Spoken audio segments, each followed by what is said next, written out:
But being interested to click is not the same thing as being interested in the topic, let alone having any intent to buy. We need an inherent sense in society of, I will do better in business if I'm ethical. And we are at a point in time where we've got all these examples of highly unethical people.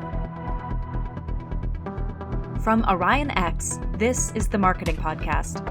Marketing has transformed in significant ways. More technology, more data, more social, more blending of arts and sciences, more integrated with every other function, and ultimately more critical to the organization. Join Shaheen Khan and Doug Garnett as they discuss news and happenings in the world of marketing, from the boardroom to customer programs. Hi, everybody. Marketing Podcast here, episode 26. This is Shaheen Khan with Doug Garnett. How are you, Doug? I'm doing great. Spring has sprung here in Oregon. Spring has sprung indeed. It is beautiful and hope it lasts for a good while. What's new? Let's start with another cartoon. You know, last episode, we started our first of a new feature, which is the cartoon of the week. So, we might as well get it entrenched. Yeah, this week's cartoon comes from a different source, a cartoonist with the name Ivani, and he has two women sitting in chairs somewhere. And one woman says to the other, I hate the person my targeted ads think I am. And I brought it up just because I thought it was tremendously funny. And kind of ironic that, we're all getting feedback now coming through email and on Facebook and on Twitter and all these other places that based on what we've done, it tells us what they think I am. And I thought that was pretty funny. On the other hand, there are probably some good marketing thoughts to come up with that it points out. Yeah. So my head went immediately to the other saying that be the person your dog thinks you are. That's the reminder there. But also to all manner of commentary, especially on social media, where people ridicule the ads that were presented to them. Mm-hmm. It's like, I have no idea why I'm presented with this ad. I have no interest in this. So it's either that, or it's like, I just bought this. Why is this still being advertised to me 2 weeks later? So it's like misdirected, mistargeted ads, which clearly continue to be an issue. Well, I think that advertisers and the digital folks selling the highly targeted stuff have confused the idea of somebody looked at a broom for the idea that they can interpret what you want, right? Because the whole idea was that they were going to make ads that were what you would naturally want, so that the ads you'll see are the ones you would naturally want to see. But, I do have to shop for brooms every now and then. And I have no interest in broom ads. So I think, so first of all, there's a real problem there. But I think when you look at what people click on and believe that that reveals the person behind the clicks, you're making a big jump. It doesn't at all. Big jump. Yeah, Exactly. It's way too far of a jump. Yeah. But I think a lot of people who offer digital ads have convinced themselves that's how it works. And, I think what we are seeing is it is really weird, the kinds of things you get served. And I see a lot of those come up on Twitter where somebody says, I don't know why I got the ad for pregnant women who happens to be a 65-year-old male. Right. That's right. You do get those that are completely off and you have no idea how the algorithm got to that point. The other thing really, as you're saying, is that just because I click on something doesn't mean that I'm even interested in it. Yeah.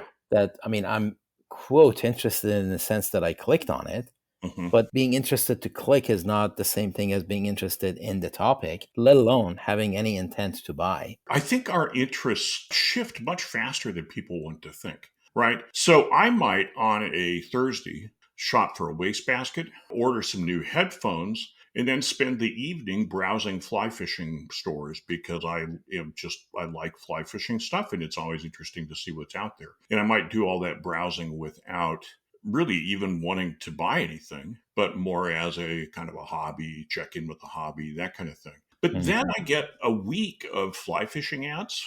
Right. I'm not interested anymore. I was just looking at it for that one night. And so pummeling me for the next week with fly fishing ads, just because I looked at something on Thursday night doesn't mean that I'm actually interested in it all the way through. I already bought the wastebasket and decided not to get headphones. So, it's weird. So then I get all this follow-up that is entirely out of context and it kind of pisses me off at whoever's sending it. So given how much data social media and other digital platforms have on everybody, It's astounding to me that even after all that data, they're unable to match what you might actually be interested in. I think we can think about it in a sense. This is what I teach, that if you look at as a brand or as a marketer, you say, okay, here are the likely people to purchase my product, and you describe those people. And then you look at the data that is naturally collected online. What you'll find is there's no match between those. Hmm. So how I describe when people are interested in my product is entirely different from the data bits that are available, the pieces of data that are gathered about people online. Because all we can do online is gather the evidence that appears. And as a person, I don't reveal everything about myself online. Hmm. I go with what's available online, with what online things are useful to me. But I read a lot of books offline. I take hikes. I go fishing. That stuff doesn't make it into my online activity. So what is gathered in all those reams of data, and yes, there's vast warehouses of data, but it doesn't match up with who we need to talk to. And so I think with any marketer, I don't hear many people talk about this, but for any marketer, we have to do some sort of weird transformation that says, okay, well, they can't exactly get the people we want. What's the closest approximation? And so we're making guesses. This guy shot for a wastebasket once. Maybe he'll want a laundry basket. So here are the questions then. Is it that their understanding of who I am is deficient? And I'm assuming that that's not the case because they've got so much data on me that they probably know me better than I do. So that's one piece. Is it that given that understanding, they're unable to conclude what might be of interest? And then thirdly, what might be of interest and actually have a propensity to buy or a disposition to buy? Or is it that they're just selling clicks, and if I'm close enough, they're going to show it up because that already lets them buy impressions, get paid for impressions. And if I happen to click, then because I see that too with like some, especially prevalent in gaming, when you cannot get out of a particular screen until you click 3 times on something. And then you wonder if they're doing that because they're selling clicks, and by making it 3 times that they meet their quota. I think it's the two extremes, because on the one end, you have a lot of advertisers buying super cheap clicks. It's like the old auto dial phone thing, that it basically becomes free to buy the clicks. So why not buy another 100,000 clicks?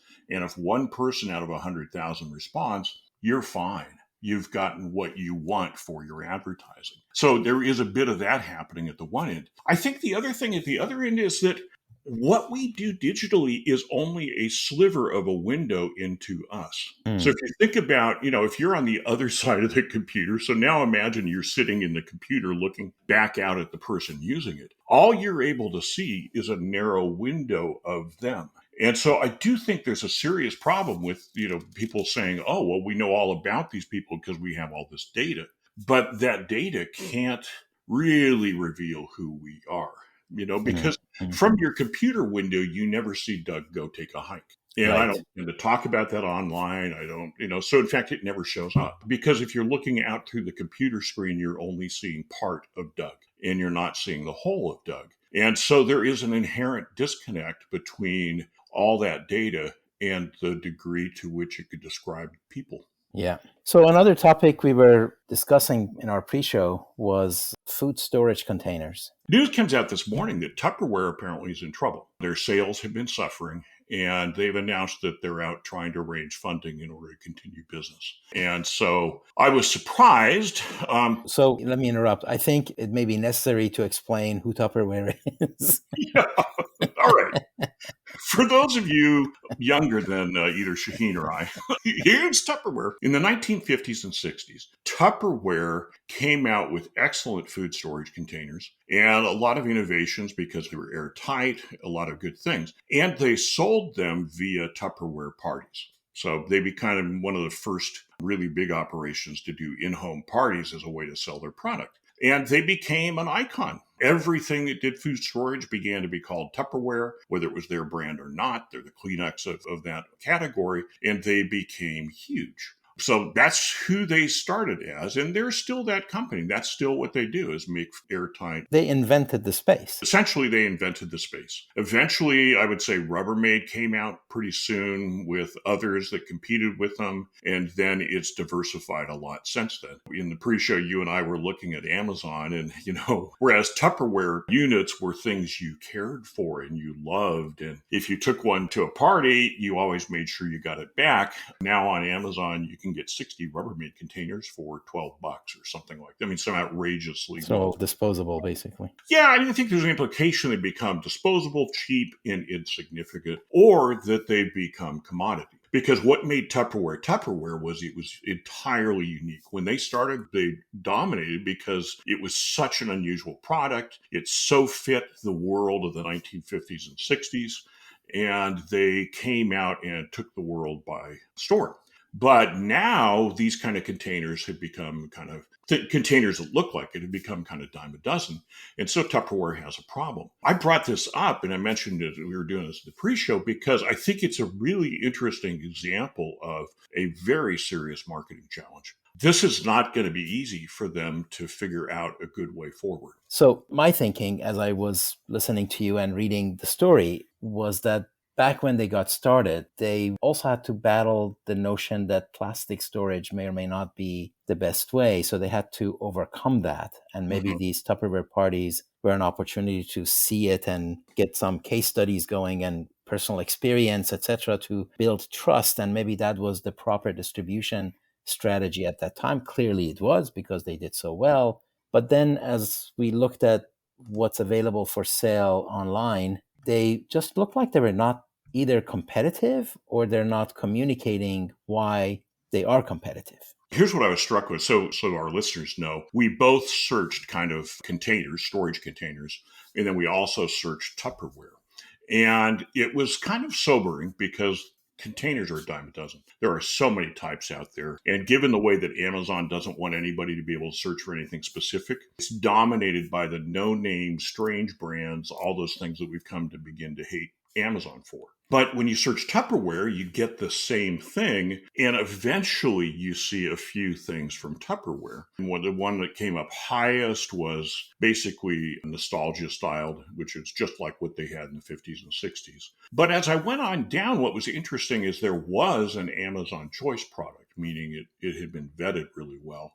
And that one used the term leak proof in its description. And as I saw that, I struck that Amazon showed this bland set of descriptions where the only thing that mattered was the picture and the number of units in it. And that's the way the display works. Up against that, Tupperware's in trouble, because these days, I don't know who they are. I don't know if they've got anything good. I don't know if they're any better than those. And their prices were far higher. Whereas I think with Rubbermaid, it's under $1 per tub in a sense. With Tupperware, they were on the order of $6 to $10 to $15 per tub. So it's a really big premium price they're charging. I look at it as a problem of all four of the P's.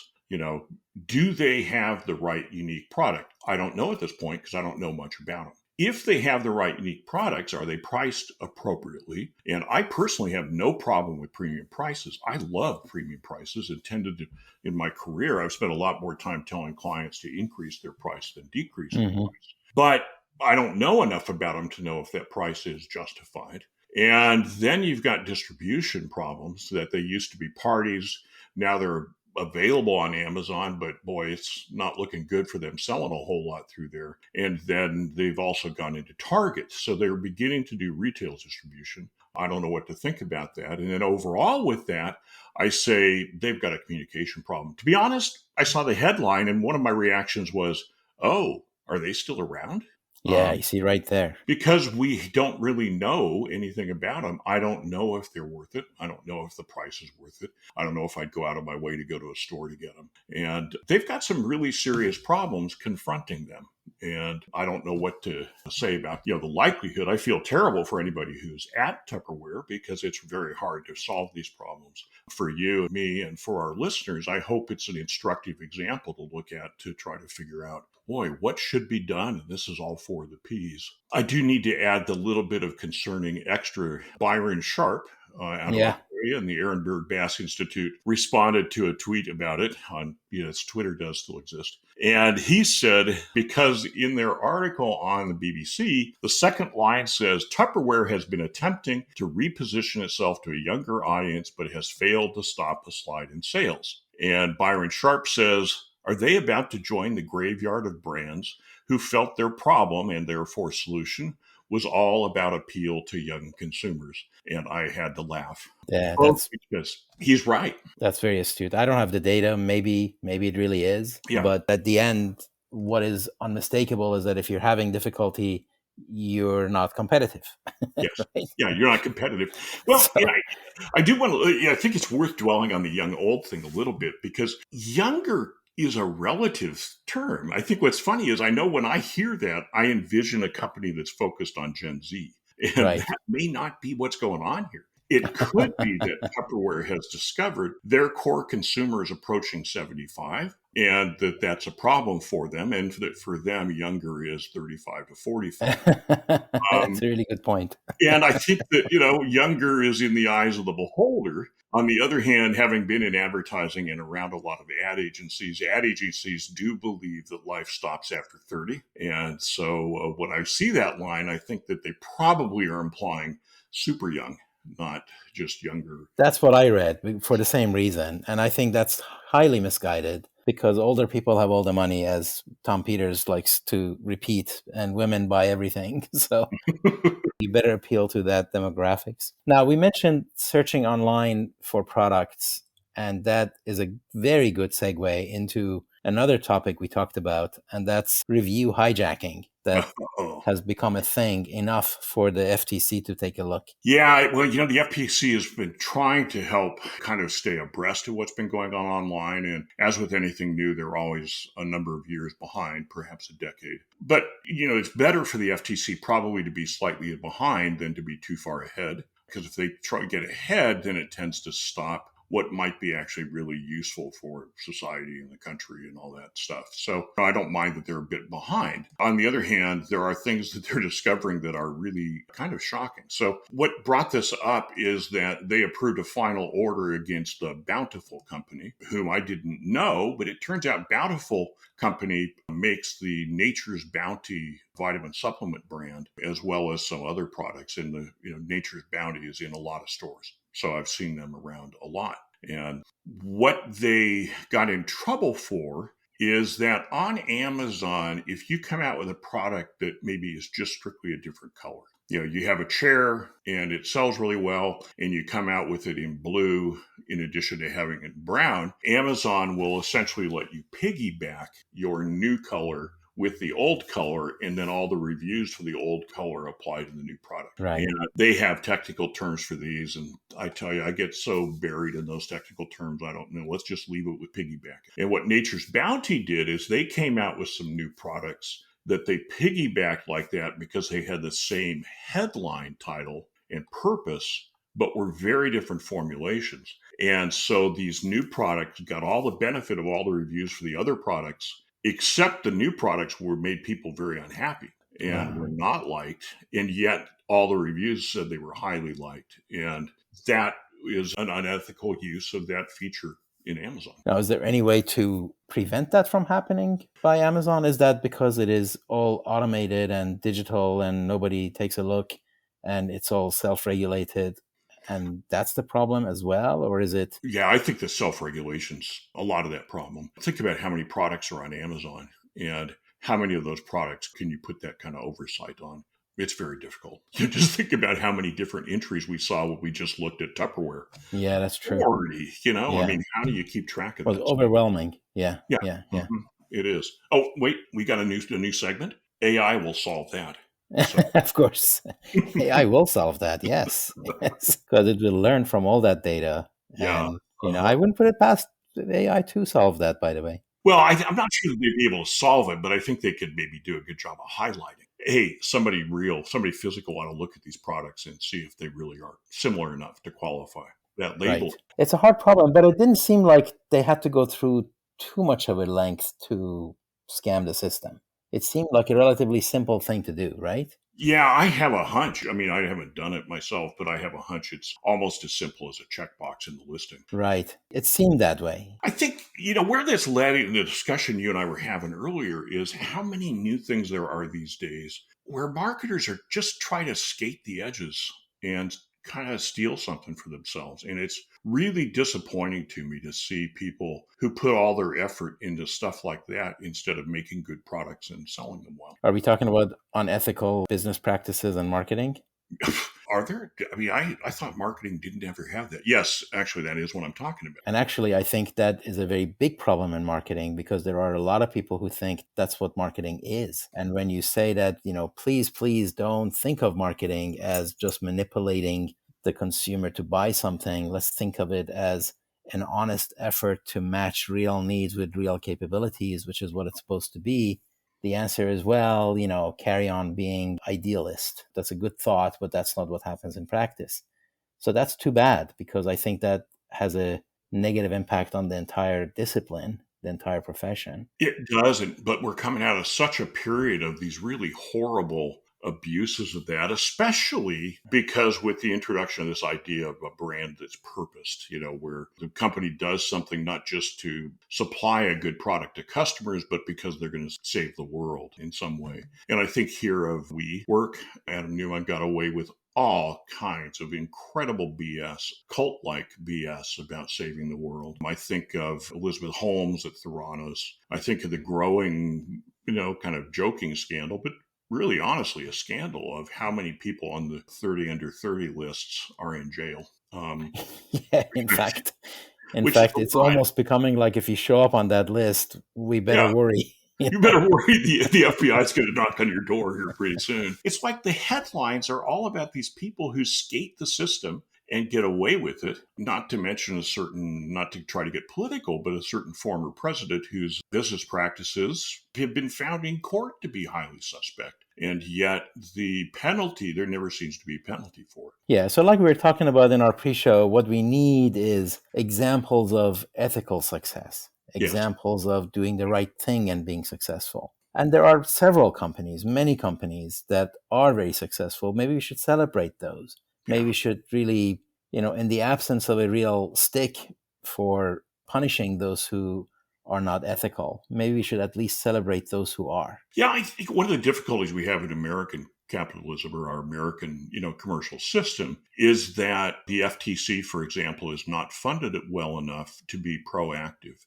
And so the FTC is a catch me if you can kind of operation. And the great people over there, really great people over there, but they aren't funded to be able to take action very easily. I mentioned that, if I take an advertisement into Canada, it has to be approved by a government operation before it can go on air. That protects the consumer. It also protects the advertiser. Because now I don't have to worry that somebody's going to come back after me in 9 months and say, well, you said this in the ad and we can't support that because the government will have already suggested those things. I'm not saying there's an easy answer, but we do have a problem that, in the US, we've tended to set up operations like the FTC and then fail to provide them funding, but then continue to point to them, say, well, they're keeping track of commerce, making sure it's good. But, some of that really needs to be just the business itself, the environment itself, the social contract, what is tolerated and isn't tolerated by boards and the C-suite and the community as large. And I think the problem is that too many times we think that borderline unethical behavior or even outright unethical behavior is just clever. And if you get away with it, well, then that's like good for you. And if you don't, you're being naive. I think that's the problem, is that if people start thinking that way, it becomes really difficult to regulate it, right? Well, it's difficult to regulate. It's also, because we need an inherent sense in society of, I will do better in business if I'm ethical. And we are at a point in time where we've got all these examples of highly unethical people who have done well enough in business. I mean, Adam Neumann walked away from WeWork with $500 million in the bank, at least, and all sorts of property. And it's kind of an incredible thing because he was just taking people for a ride. But the more examples there are of that, the harder it is for, say, my marketing students to believe if I do my marketing well, I will be rewarded and can succeed. And, Right. that Right. is still the truth. It's just harder to believe in it because young people see so many scams get well rewarded. Yeah. This topic comes up in many other conversations. So it's a thing. I really think so. It's a thing. And, lying is not okay. And we need to get to a point where we don't tolerate it. When I talk ethics with my students, I give them there's 3 levels of ethics. Number 1 is to sell good products in ways that people are satisfied once they buy them. And that's hard in and of itself. Number 2 is run a good company. Treat employees with respect. You don't have to not fire anybody because that stuff happens, but you got to treat people with respect, make good money. Treating yourself with respect requires that you charge enough to make profits. And, and that's hard. That's a tough thing to do. And then, oh, by the way, if you have money left over after that, you can go to the third step, which is put shoes on poor children and things like that, which are really good things to do. But our society needs strong businesses. And if we don't have strong businesses, there are far more poor people come about because there's more people without work. There's more people with jobs that can't pay enough to even have a home. So I don't know. I'm getting my old guy curmudgeon on here and beginning to sound like I'm just bitching. But Right. Well, maybe on that uplifting note, we can conclude this episode. What do you think? Next time for another downer with Doug. No, I think it's a big problem that hopefully we can solve. As the marketing community must be able to solve this. Yeah. Well, and I feel really positive about it because I do know that those people who do the hard work will be happier in the long run, more satisfied with their life in the long run, make plenty of money, maybe not fabulous riches, but extraordinary riches are no guarantee of happiness. What you need to do is live a whole life where we are, we want to be well enough off, but we also want to have a family and people around us and be able to do the things that make us happy. There's a lot more to life than getting rich quick. Yeah, especially if it's the logical equivalent of robbing a bank. All right, so we're going to bring this up too going forward, because I think that really is a good cause to rally behind, and hopefully some of our listeners will do that as well. And as a last thought, any listeners with ideas about people we should look at as good examples of smart, straightforward, honest marketing, I'm happy. I think bring it on. Exactly. Yeah, absolutely. Okay, we didn't get to our other perennial topic, data, but we will next time. I'm developing a whole kind of a journey of data. And of course, in digital world, digital mistrust comes right out of it. So that adds to our topic that we were just talking about. Yeah. But good stuff. All right. Thank you, everybody. Until next time. Take care. Bye-bye. That's it for this episode of the Marketing Podcast. Every episode is posted on orionx.net and shared on social media. Use the comments section or tweet us with any questions or to propose topics. If you like the show, rate and review it on Apple Podcasts or wherever you listen. The Marketing Podcast is a production of Orion X. Thank you for listening.